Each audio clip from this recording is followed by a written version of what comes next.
Hi, everyone. Welcome to this fifth session of the massively open online course for the University of Nicosia in the master's degree of Digital Currencies. I'm your host, Andreas Antonopoulos, and I'll be answering the questions that you submitted from the last week in our forum, and also questions that you submit online, either as comments on the YouTube, comments on the Google Plus or Hangouts channel, taking live questions from the audience.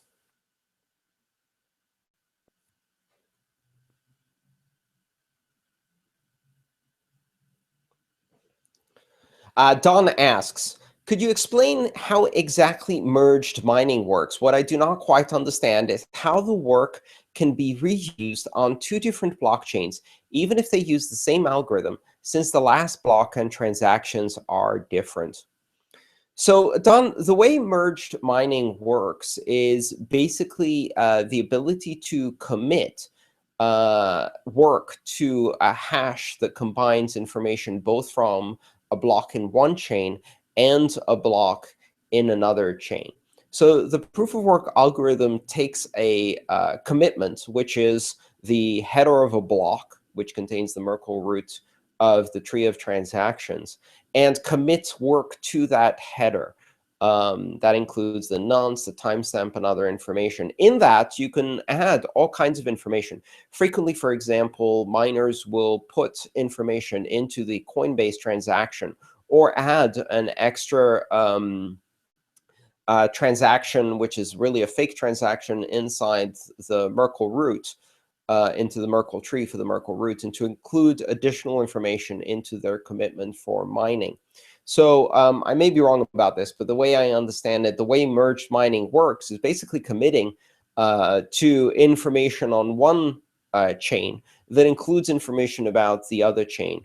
And that means that the same proof of work can be reused for both.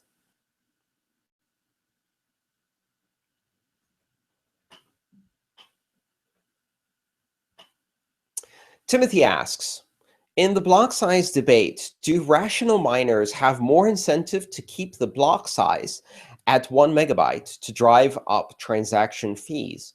Or do they have more incentive to mine larger blocks to keep fees low, encouraging wider adoption, a greater number of transaction fees, and a higher Bitcoin price? So, Timothy, what you've really identified is two competing incentives. Arguably, some miners may prefer to mine fewer transactions that are more expensive in a small block to make their money, and others may prefer to mine more transactions, each of them less expensive, in a larger block to make their money that way. And obviously, there's an equilibrium between these two sets of incentives. The problem is that in the traditional market sense, if these two competing incentives could be reconciled through a market-based or price discovery mechanism, then miners could choose.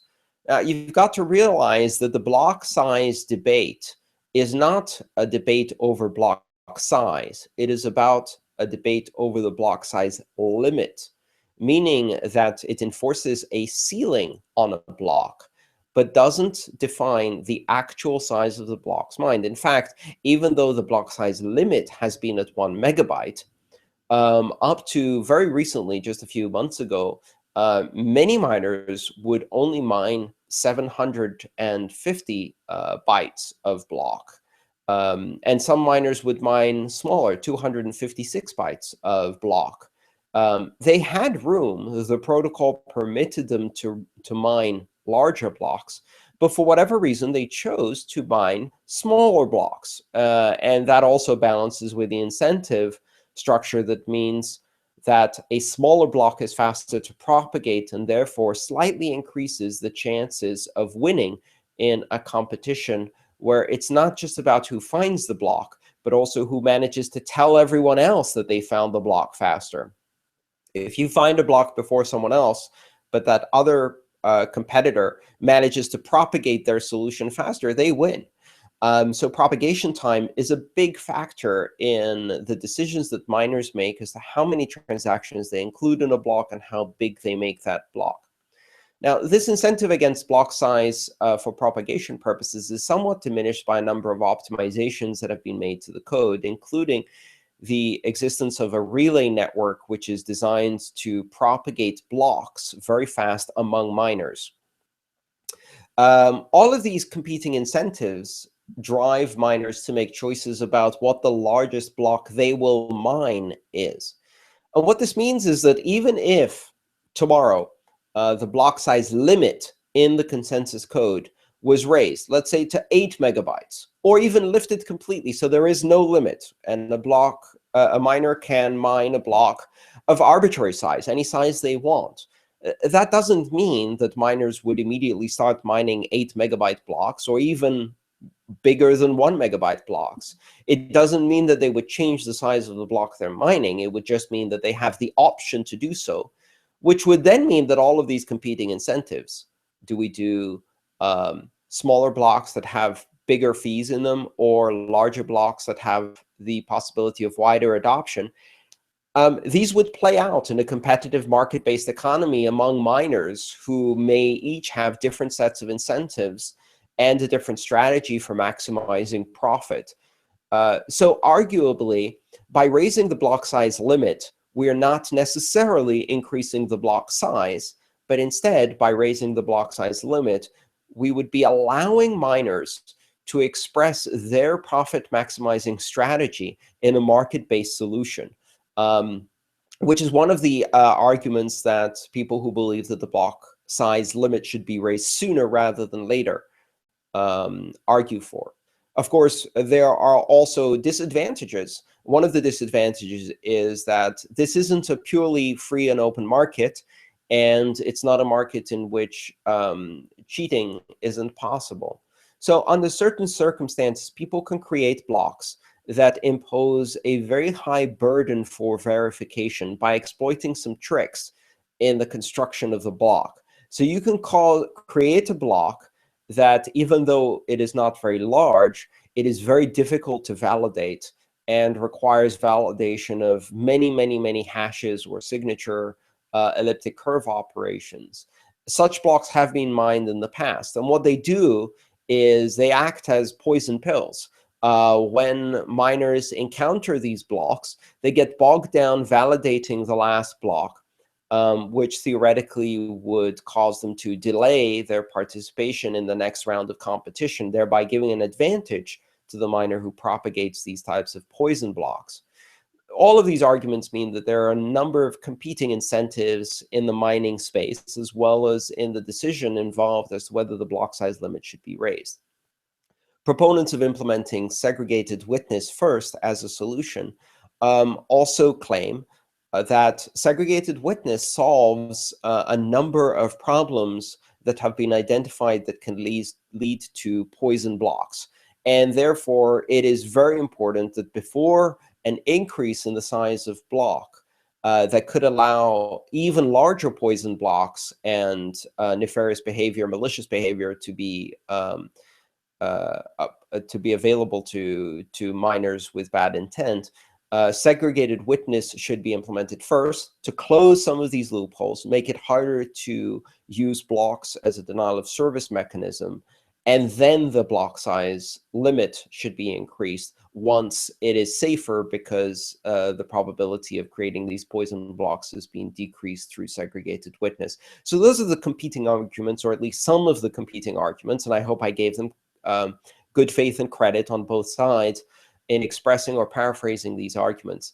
The bottom line is that the decisions miners face in optimizing their profit-making strategy as to how many transactions they put in a block, how big the block is, how fast it can propagate due to its size, the fee structure, as well as the price of Bitcoin, all play into a very, very complex decision-making process.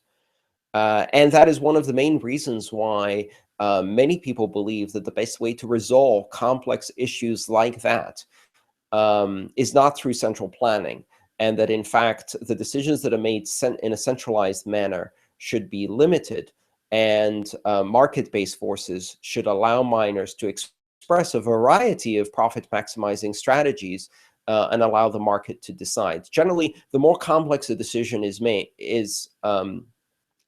make, the more important the need for market forces to decide it rather than centrally plan such choices. So these are really important arguments that are happening in the debate at the moment regarding the block size limit.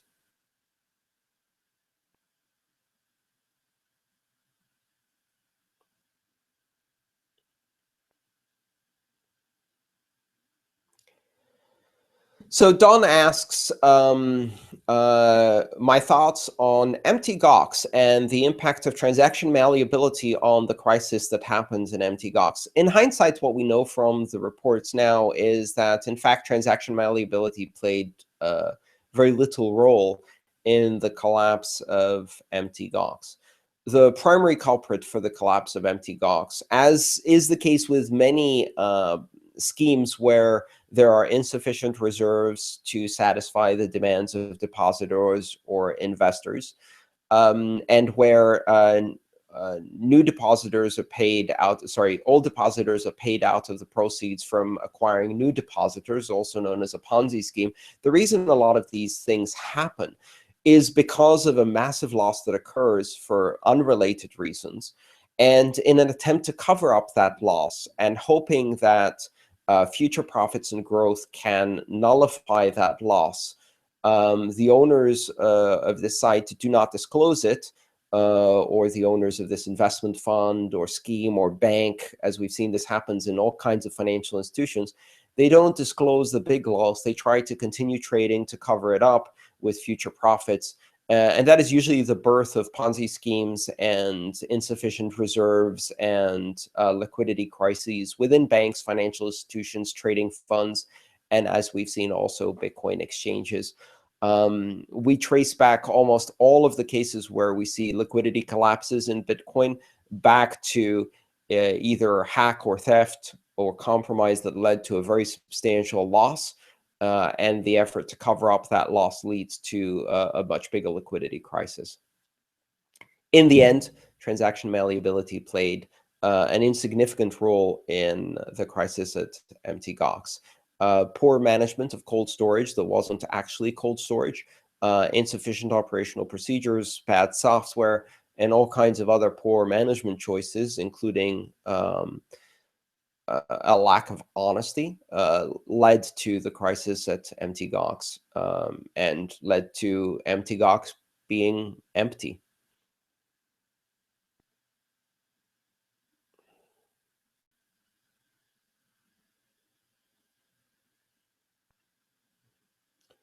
Fergus asks, the block size debate seemed to heat up recently with a number of parties complaining about longer confirmation times, having to pay higher fees to get transactions prioritized.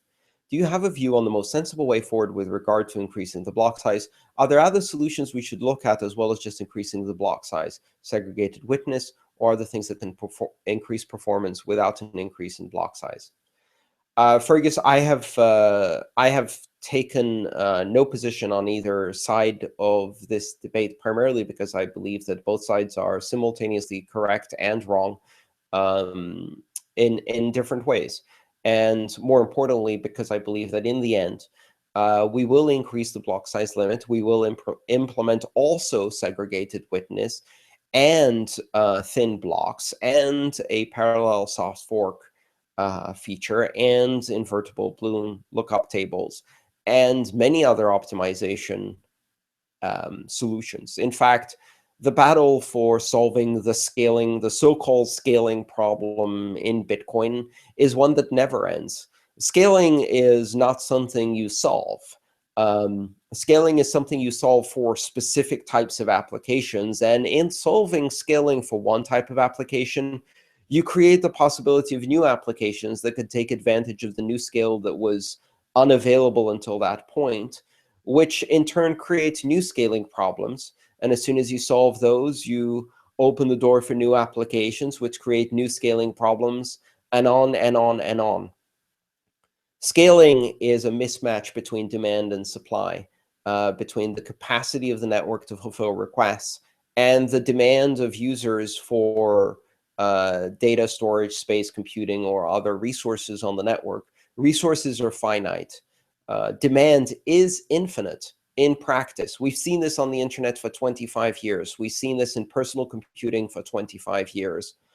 My hard drive on my computer has increased by 4 or 5 orders of magnitude from the first hard drive I purchased, which was less than 1 megabyte in size, to the hard drive I have on my laptop today, which is I think 500 gigabytes, half a terabyte in size on my laptop. And yet, since the early 80s, my hard drives have been 80% full, always 80% full. And they're only 80% full because I'm constantly cleaning up and trying to keep them from being 100% full. As hard drives increased by 4 or 5 orders of magnitude, the applications that I use them for and the demands of my use increased right in pace. In fact, sometimes exceeding that pace. There will never be a hard drive that I can't fill, because as soon as there is a hard drive that I can't fill, I'll invent a new application to fill it. There will never be a processor that's fast enough to do everything I need, because as soon as there is, I'll find something new for it to do that I couldn't do before. And there will never be a Bitcoin that scales, because as soon as Bitcoin scales for one application, I'll invent a new application that requires more resources from Bitcoin. Scaling is an ongoing effort, and we are going to continue to barely succeed at scaling for the current crop of applications while expanding the range of applications that Bitcoin can fulfill by implementing all of the scaling solutions and then inventing new ones to deal with the next scaling crisis and continuing to do that successfully for decades. That is how you scale a system. So the sensible way forward is to implement everything. The only question is in which order is the best order to implement them. And the other really important part of your question is parties complaining about longer confirmation times and having to pay higher fees to get their transactions prioritized. What we saw with the latest capacity crunch was the fact that even today, after all of these efforts for scaling and all of these discussions about capacity, a very large number of wallets use extremely naive methods for picking the transaction fee that they include in a transaction. Many wallets still use a default fixed fee without even consideration to the transaction size. Other wallets pay attention to the transaction size, but use a constant multiplier for the fee per kilobyte. And only some of the new wallets, or some of the more sophisticated wallets, use a sophisticated strategy that takes into consideration not just transaction size, but also the relative fee that's being paid by other transactions currently in the mempool, as well as trends as to which way the fees are going, to ensure that transactions are included at a highest priority. The sophisticated wallets that use these strategies were able to submit transactions and get them confirmed within one block during the highest capacity crunch, with only minor increases in the fees, relatively speaking. And in fact, those increases in fees, if anything, would have been even smaller to get proper prioritization if there weren't dumb wallets out there that weren't being intelligent about adjusting their fees for size. You see, if a dumb wallet is paying a fixed per kilobyte price for a fee of the order of 1/10 of a millibit, then all you have to do is pay 1% more than that dumb wallet, and you can push all of its transactions off the blockchain. And if that wallet has enough users and it fails to adjust to an attack, then the cost of the attack to the attacker, or if you think of it differently, the cost of prioritizing transaction for other users who are competing for the same space is minimal. If, however, you have sophisticated algorithms that can estimate what the current average trending fee is and how that is changing over time, and can make intelligent adjustments, then really the wallets that are willing to pay priority transactions will get prioritized. The ones that are quite comfortable waiting a few blocks will get comfortably prioritized to wait a few blocks, and the ones that really don't care about getting prioritized in the next day might pay a much lower fee. Meanwhile, anyone trying to exploit the system will find it much more expensive because the wallets will be responding in real time to any attempts to jam transactions into the blockchain. So what we saw in the recent capacity crunch was the sophistication of the network increasing. We saw that wallets that were not sophisticated gave their users headaches.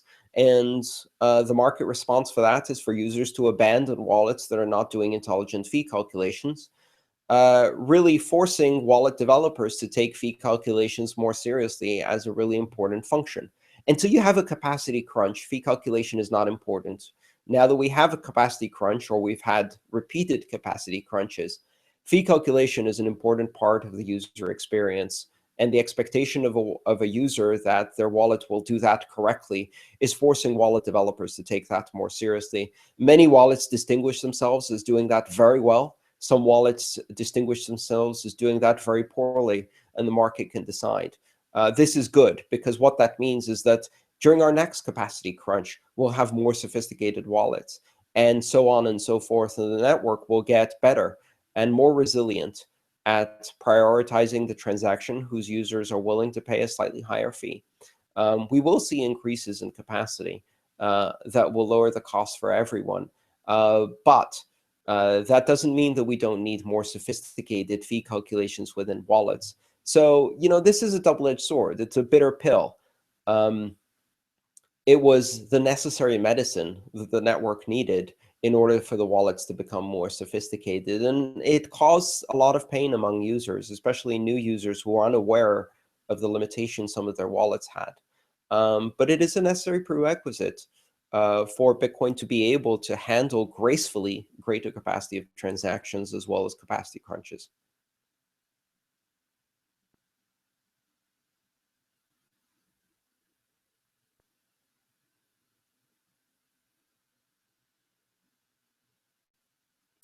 Odin asks, I'm wondering if the implementation of segregated witness will further speed up the implementation of Lightning, referring specifically to malleability problems. Yes. In fact, segregated witness, as a side effect of it, solves two major problems. The first one is it provides a very fundamental solution to malleability, and this has enormous implications, not just for Lightning, but for any protocol that attempts to use smart contracts with chain transactions over Bitcoin. It removes a lot of the uncertainty, and it provides much stronger network guarantees. Transaction malleability has been a thorn in the side of Bitcoin for years now. It's an inevitable outcome of the original design of Bitcoin. A segregated witness is the most elegant solution to transaction malleability. Arguably, that's even more important than its impact on scaling. Scaling is almost a side effect. And the real effect of segregated witness is to once and for all address the major problems in transaction malleability by addressing the root causes of transaction malleability, the fact that the signature is part of the transaction hash. And by solving that, segregated witness makes it much easier to implement a whole set of applications that up to now had to account for transaction malleability. So this is a bonus that actually makes the platform more robust for building all kinds of applications, and Lightning Network, of course, is one of those. In addition, segregated witness allows for versioning of the script opcodes, which means that we can more easily make adjustments to script opcodes to introduce capabilities that enhance Bitcoin and accelerate innovation in Bitcoin. This, again, will benefit all applications built using Bitcoin contracts, smart contracts, and script opcodes, meaning that, for example, if you implement segregated witness, you can introduce Schnorr signatures, which dramatically cut down the size of a signature. That has implications for scaling, but it also has implications for any form of micropayment. By reducing the impact on the network. It also has implications for anything that uses multisig, because it reduces the resource demands of multisig. And of course, Lightning Network would benefit from that too. So there are a number of areas where segregated witness introduces features that accelerate innovation and make it easier to write platform applications such as Lightning Network.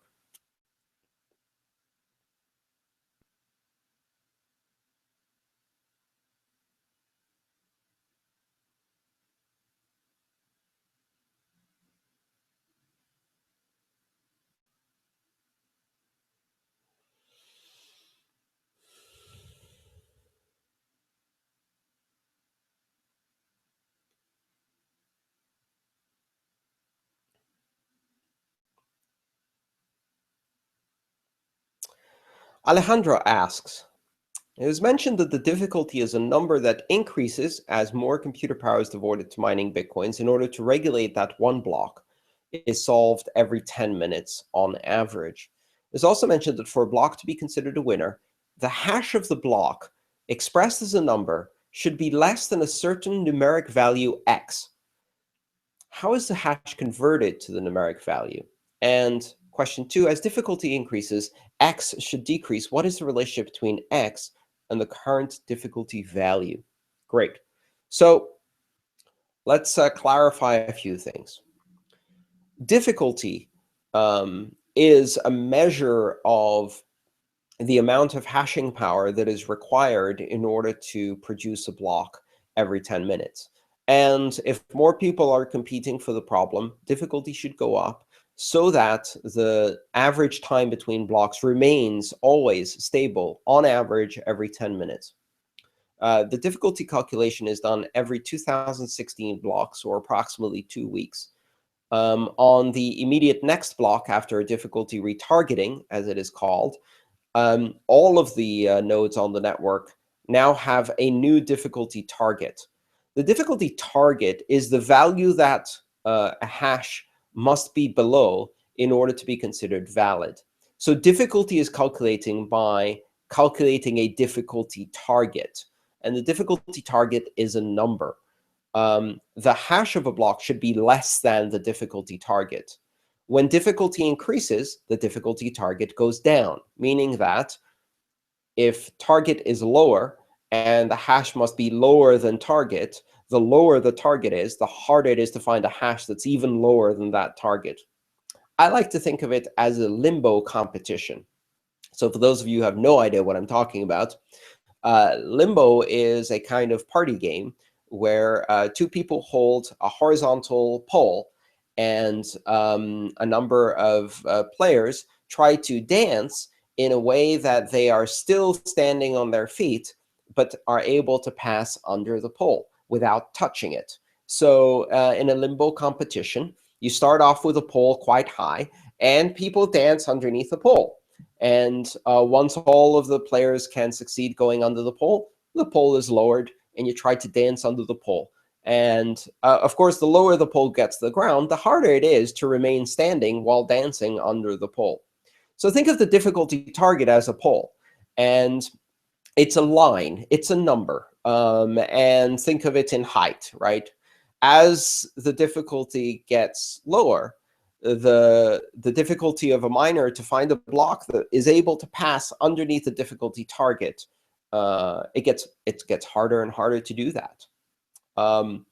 So if the difficulty is set to 10 and the miner is picking random numbers, then any number from 1 to 10 is from 1 to 9.99999 is less than 10 will be a successful solution. But let's say you take the difficulty from 10 and take it down to 5. Now, the number 7, which previously would be a winning solution, is no longer a winning solution because it's not less than 5. Now, only numbers from 1 to 4.99. And if you're picking randomly, you're going to pick 7, 8, and these are invalids, and you have to pick something less than 5. So it's harder. You're going to have to do a lot more random picks before you find one that's less than 5. And that's really how the mechanism works. So the difficulty target is a number expressed as a 256-bit number, which means that it is a number between 1 and 2 to the power of 256 minus 1. That number which can also be expressed in hexadecimal, is called the difficulty target. It is adjusted up and down during the difficulty retargeting calculation that happens every 2 weeks. And if it goes down, that means it's harder. When miners hash a block with their random nonce, they produce a hash value. That hash value, which we usually see expressed as a hexadecimal string. So you may see a block header hash expressed as 000 ABC 123 FFF 123 ABC, or whatever, is a hexadecimal number which starts with a lot of zeros. The reason it starts with a lot of zeros is because it's a number that has gradually been lowered as the difficulty for hashing in Bitcoin has gone up and up and up. And the result of this is the hash itself is a number. So to answer Alejandro's question, how is the hash converted to a numerical value? It's not really converted to a numerical value. A hash is a number. A hash is simply a 256-bit number. We usually see it expressed in hexadecimal. So it looks like a string of digits between 0 and F, 0, 1, 2, 3, 4, 5, 6, 7, 8, 9, A, B, C, D, E, F, hexadecimal. But that's just a number. And you could also express it in decimal, or you could express it in binary. The difficulty target itself is also a number. You could express it in hexadecimal so that it looks like the block header, or you could convert both to decimal. It doesn't matter. The mathematics can be done in any number base, and they would be the exact same mathematics. Arithmetic works the same in any number base. So the end result is that what you're doing is you're simply comparing two numbers, the current block hash, which we'll call A, and the target, which we'll call X. And if A is less than X, you have a valid block. And X will change every 2 weeks. And maybe X will be 20% smaller. And now that means it's 20% more difficult to find the number A that is less than X.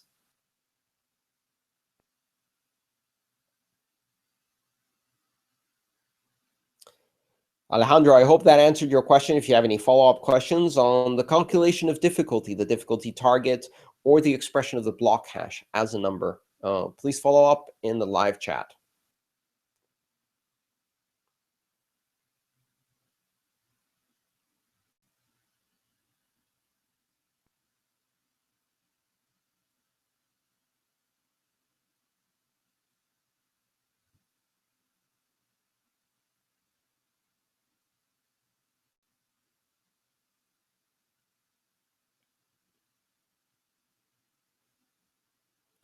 All right, let's see what the next question is. Don follows up on the question about the mempool and the capacity tests. A few hours before today's Q&A, according to the blockchain statistics, uncleared mempool transaction topped 46 megabytes. That means that the total size of unconfirmed transactions waiting in line in order to be included in a block is now 46 megabytes, which, if you remember from previous calculations, or from previous conversations, the current block size limit is 1 megabyte. So what that means is that there are 46 blocks, 46 absolutely full blocks worth of transactions waiting in line right now to be confirmed into the blockchain.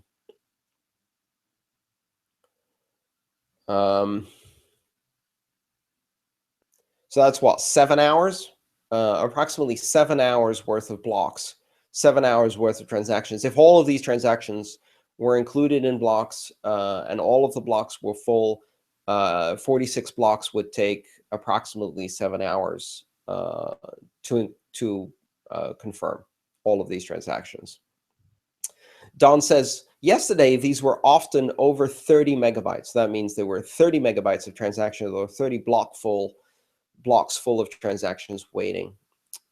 And over the weekend, the blocks weren't even near half full, and usually it seems to be mid to high teens, even during busy periods during the last weeks.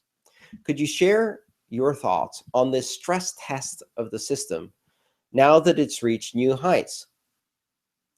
Has it reached new heights? I've only recently started looking at this website.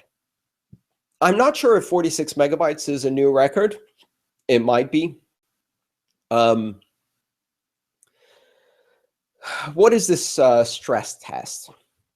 It's really difficult to make any determination as to whether this is legitimate traffic or not legitimate traffic, because what is and what is not a legitimate transaction is entirely in the mind of the person making the transaction.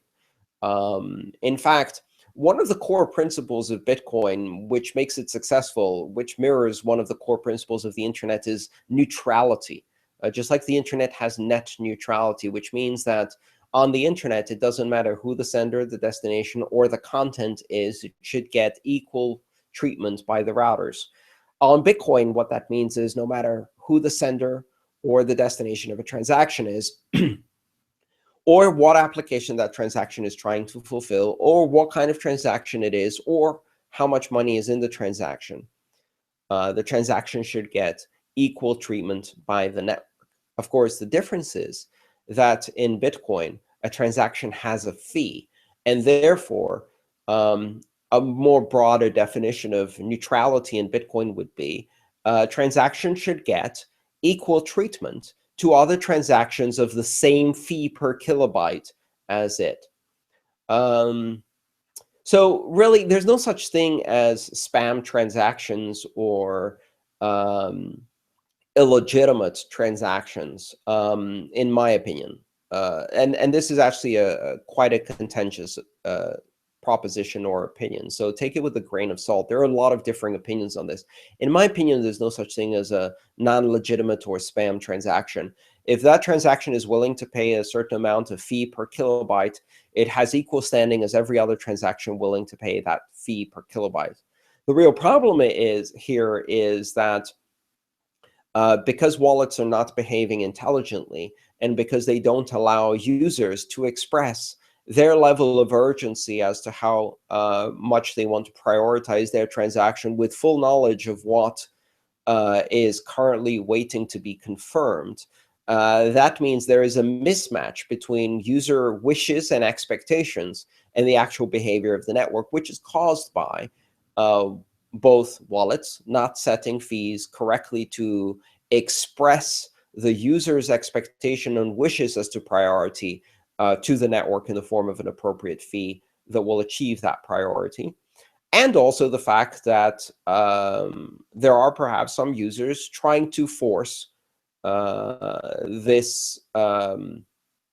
to force the fee issue or the capacity debate by putting a lot of transactions onto the network. Now, keep in mind, if they're putting a lot of transactions onto the network and paying the right fee, who's to say those transactions are not valid or real, or that they are spam? And this is really the fundamental problem. You can't make centralized architectural decisions about what is and what isn't spam without violating the basic net neutrality of the network. And the best way to resolve questions about what is and isn't a legitimate transaction on the network is simply to say, if it's willing to pay the fee, it's a legitimate transaction. And what we should be doing is more intelligent calculation of fees. If all real wallets by real users were doing intelligent calculation of fees, then denial of service, or spam attacks, as some people call them, would be quite difficult to pull off. Because in the process of jamming the network full of transactions, that would drive the average fee up. Legitimate users would only pay maybe a few more cents to pass their transactions through the network, which on a per user basis is a very small impact. But for someone who's trying a concentrated attack, creating thousands of transactions just for the purpose of jamming the network, this would become unaffordable. So the solution to this is not simply, it's naive to think that the solution to solving the capacity issues is simply to increase the limit and have miners make bigger blocks with more transactions. Because if you haven't addressed the cost issue, and it is inexpensive to jam the network when it's at 1 megabyte, there's nothing really to say that it will be much more expensive to jam the network when it's at 2 megabytes or 4 or 8 or 16. Really, we need to think about this as a combination of incentives and solutions to scaling that take into consideration the needs of users. And that means more intelligent fee calculations. Now, Don asks a follow-up question, which is, I'd also like your thoughts as to why we had 3 empty blocks in that snapshot at 2 p.m. today and 2 more less than half full, even though only one of the empty blocks would seem to fit in the 30-second rule. Are the mining pools intentionally exacerbating the situation by only accepting high-fee transactions to force mining fees up? It's really difficult to discern intent simply from the actions as seen from the outside. Yeah, it is theoretically possible that some mining pools are intentionally exacerbating the situation by only accepting high-fee transactions to force mining fees up. It's also possible that mining pools are doing rational profit-maximizing strategies that in their mind will include high fees from users who are willing to pay them to prioritize transactions that are really important from those users, while keeping out both users who don't particularly care about transaction prioritization and spam transactions. And if there's no difference between spam transactions and users who care about transaction prioritization, then that is the fault of wallet implementations. And arguably, if mining pools pick higher fee transactions, they are pushing dumb wallets out of the blockchain, and that puts pressure on developers to implement better wallet fee estimates. It's a complex problem. There are no simple and easy answers to these scaling solutions. In fact, if you hear someone say that there is a simple and easy solution to scale, they're either lying or they don't really understand the problem, or they don't really understand the complexity of the entire system. Any system that uses resources like Bitcoin does, any network-based system like this, will have constraints in its capacity because it uses real-world finite resources, and it will have infinite, near infinite demand because users can always invent applications that use that capacity. This is a complex problem that will continue to be a complex problem for the entire lifetime of Bitcoin. And in fact, the more successful Bitcoin becomes, the more problem this is. And it's a problem for every blockchain, every currency, every payment system, every network, every computing system. And it's naive to think that this is less of a problem for some than more for others. George asks,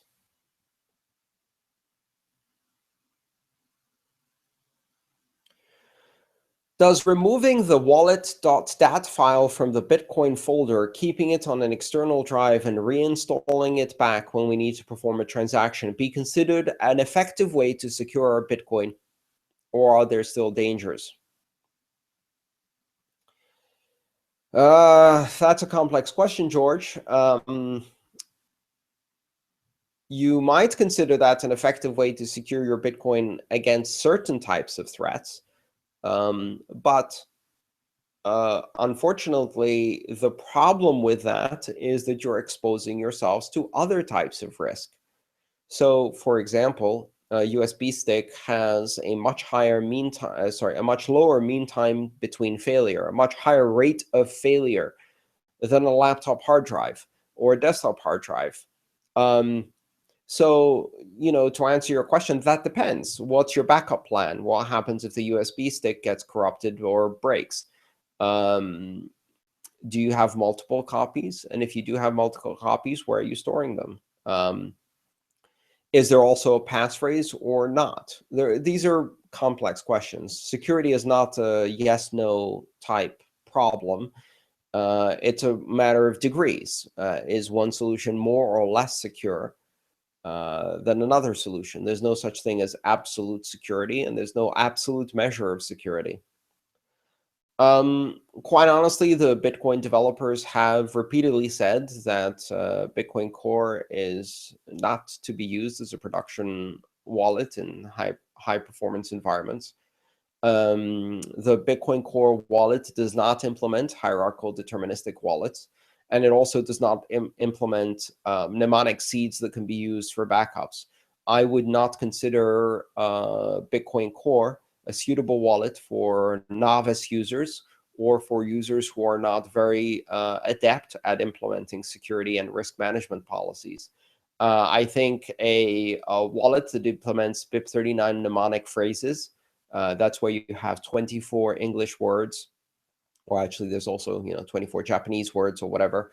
You have 24 simple words that can be used to recover all of your transactions that you can write down on a piece of paper and keep in a safe, that you can use in conjunction with a passphrase or PIN on a compatible wallet. And you can import and export from compatible wallets or use on hardware wallets. I think those are much better solutions for new users to store Bitcoin. Unless you're storing a very large amount of Bitcoin, I would recommend using a mobile application on a smartphone, and using a BIP39 mnemonic compatible seed for that wallet. So using a wallet that supports BIP39. Most of the modern wallets do that. The vast majority have a 12 to 24 word backup phrase that you would write down for backup. That is an extremely effective solution that is both secure and resilient to theft, loss, natural disaster. In addition to that, if you have larger amounts of Bitcoin that you're storing that you wouldn't feel comfortable, the rule of thumb is if you had the same amount of money in US dollars, would you keep it in your wallet or would you put it in the bank? So I would keep on my phone as much money as I would be willing to carry as cash in my wallet. And beyond that, if you have more than that, then I would strongly consider investing in a hardware wallet. All of the hardware wallets that I have seen implement mnemonic phrase backups and are great solutions for novice users because they make complex security easy to use without making it less strong. George also asks, are there any legal rights protecting us in the case where we trust our Bitcoin account in a third party and subsequently they lose them after becoming victims of a hacker's attack? Yes, absolutely. I mean, if you have a relationship with a third party, that relationship is governed by the terms and conditions of the contract you entered with them. But at the same time, they have, I'm not a lawyer, but I would assume this is true and makes sense to me from my limited understanding of the law. Any provider who's holding money, regardless of the contract that they have with you, they have a basic duty of care. And in the case of negligence, they can be sued. No matter what contract you have, you can always take your dispute to the courts. Or to an arbitration provider if you've agreed to arbitration. And no matter what they put in the contract, they can't absolve themselves completely of the basic liability that arises from them having a duty to act with care and without negligence. And so therefore, if they have acted negligently, if they have not taken due care with your money, then you have recourse and you can sue a third party. Now, the problem, of course, is not whether you can sue this third party or whether you will prevail in the court. The real problem is the fact that even if you do prevail in court, this third party may not have any money anymore because they've gone bankrupt through this theft. And that is the case we've seen, even though, for example, MTGOX customers have recourse and there is a liquidation company that is handling the liquidation of resources. That doesn't mean that that they can recover much, if anything, because there are no funds to recover. Pardon me for 1 second.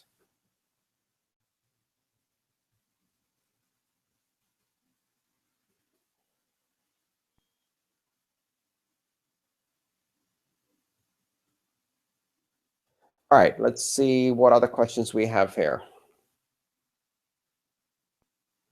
I think that's all the questions from the forums. So let's switch to the Q&A section. And I have two questions, well, one question and a follow-up from Panagiotis.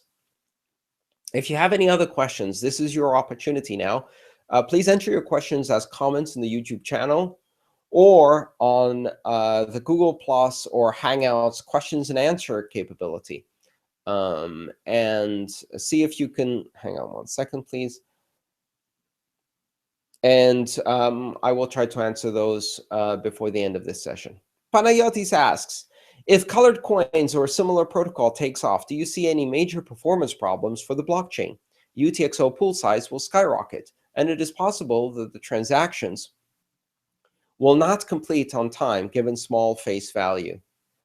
Panayotis, the implementation of colored coins, I believe the modern implementation of colored coins, which, if I'm not mistaken, is called open assets, uses a script operand called OP return, which was introduced in 2012, precisely to solve some of these scalability issues. OP return allows you to embed a data fragment into a transaction, which is provably unspendable and therefore is not included in the in-memory UTXO database held by nodes. Since return, op return, or data store functions cannot be spent, they're not spendable amounts. Nodes do not need to keep them around in order to validate transactions. And therefore, unless a node is particularly interested in the data contents of a data store, such as those used by colored coins, they can both prune those transactions from the blockchain, from their copy of the blockchain, as well as not include those in the UTXO set. So the UTXO pool size does not skyrocket. And separately, transactions that use colored coins, even though the face value of the op return can be very, very small, in fact, it's exempt from the dust limit, you still have a fee to include in that transaction. And that fee is calculated completely separately from the face value of the op return. So for example, if you wanted to do an op return transaction, what you would do is you would consume a Bitcoin input, and you would create two outputs, one which is an OP return and one which is a change transaction. Based on the value of the change transaction that sends money back to your own wallet, you would have a fee. So the difference between the change transaction and the input value would be a fee, and the OP return would have a tiny value of a few Satoshis in it, just because it can't be zero. But I believe it can be 1 Satoshi. Please correct me if I'm wrong there. I believe it's exempt from the dust limit. So as a result, the OP return can be 1 Satoshi, and then you calculate a fee based on how much change you include. And you can put whatever fee you want in order to ensure that your OP return transaction gets validated and included in the blockchain quickly. So the whole point of creating OP return, which is used by colored coins, Counterparty, Mastercoin, and a whole bunch of other overlay applications, was to offer solutions to applications that need to use Bitcoin as an underlying layer, that need to embed that need to embed data into the blockchain in a way that provides the least possible impact to other applications in the blockchain and UTXO mempool size.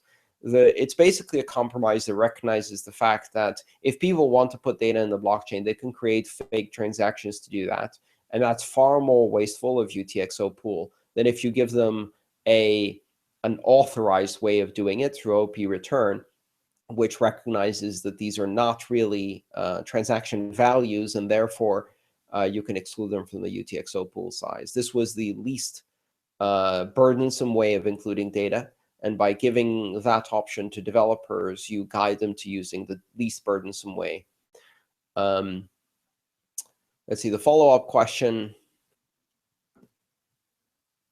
What is my preference towards meta coins versus colored coins for digital assets management? I don't really have a preference. There are a number of different solutions, colored coins like and other open assets compatible applications, or entire layers for managing assets such as Counterparty, Omni, and others. I wouldn't say I have a particular preference when it comes to the Bitcoin blockchain. Each of these platforms has its own advantages and disadvantages. I do like the effort to standardize, and I would hope that over time you have standardization, but it's still too early. As technology matures, standardization is one of the last stages you see in a maturing technology. In the early stages of a technology, you have diversity and experimentation, and it's too early to do standardization right now. So I'm happy there are a lot of options to choose from, and the market will have these options in order to weigh the relative advantages and disadvantages of each option, and use that to make rational decisions about which is best. And eventually, we're going to see standardization around the things that the market decides are the best practices.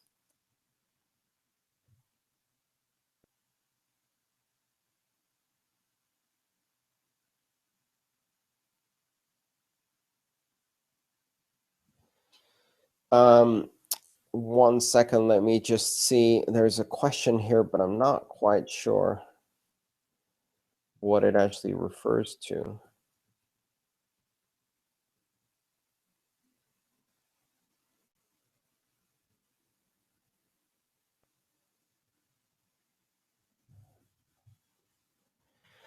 Oh, okay, so there we go. Lorianne asks, the RPC or command line command get generate returns true or false, whether Bitcoin D is currently generating hashes. What is the case when a node would not be generating hashes? To explain this a bit better, what get generate tells you is whether that node is mining or not. And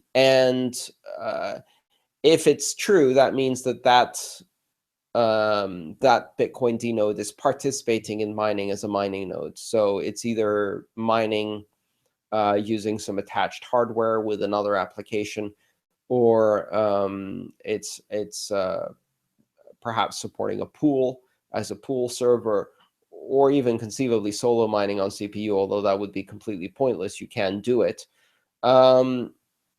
So why would a node not do that?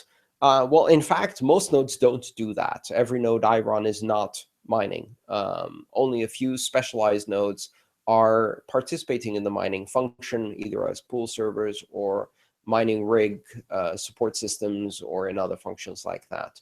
The vast majority of Bitcoin D nodes are not running as mining nodes. So you would expect to see the output of that command return false on most nodes.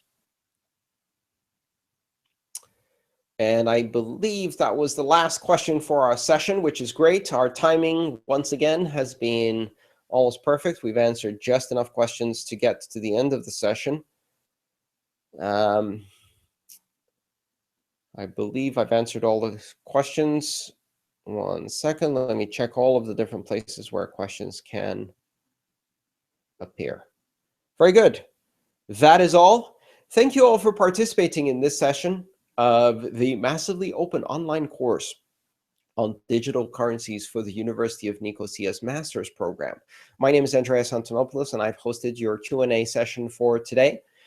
Please remember to ask questions in the forums to give us plenty of material for next session, and also to participate during the live session so that you can ask follow-up questions, clarifying questions, or any other question that pops into mind live during the session.